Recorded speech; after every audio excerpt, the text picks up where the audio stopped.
loop that you're listening to right now was made using this stereo tool that I've made.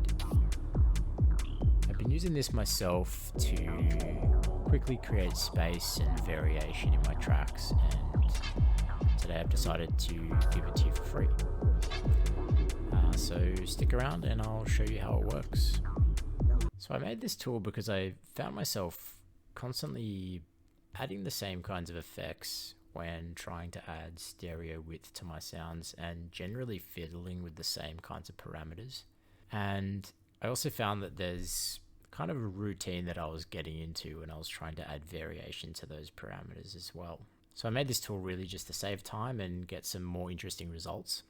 I'll give you a quick walkthrough of how it works, and then I'll give you a real world example of how we can actually use it and make something new.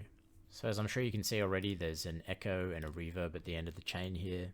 I left this open because a lot of people like to fiddle with their reverb and their delay, and I thought this might be something that's very personal. So I haven't mapped anything here.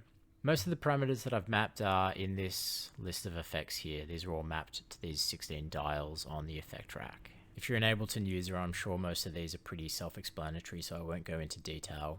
But most of the good results that I get out of this effect rack are in these orange and yellow 8 dials here.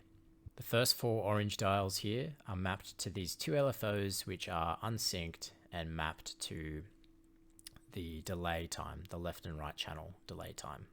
And these work particularly well together because of the unsynced nature of the delays. If you keep them really close to each other, you get some more kind of predictable results.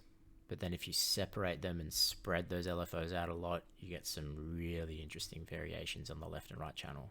The next most impactful effect is this yellow section here. It's this auto pan set to the tremolo preset. And by making the tremolo rate really snappy like it is at the moment, you can get some really interesting, like sharp, quick, repetitive artifacts coming out of your sound.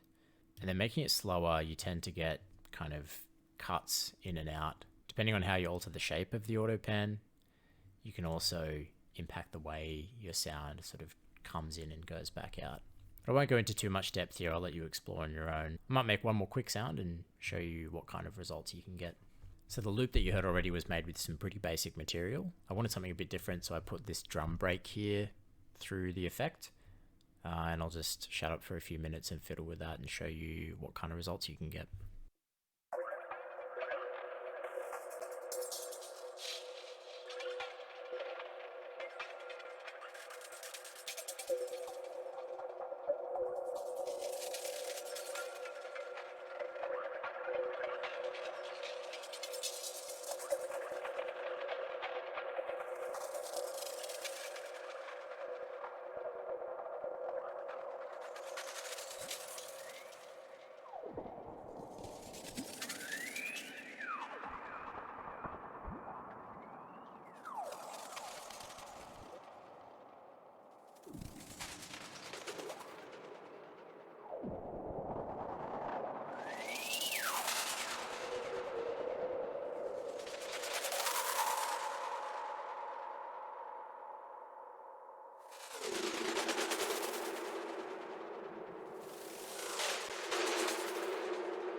So that's about it. Thanks for tuning in. I'll pop the download code and link in the description below. Hope you find this useful, and if you make anything cool, I'd love to hear it. Thanks again.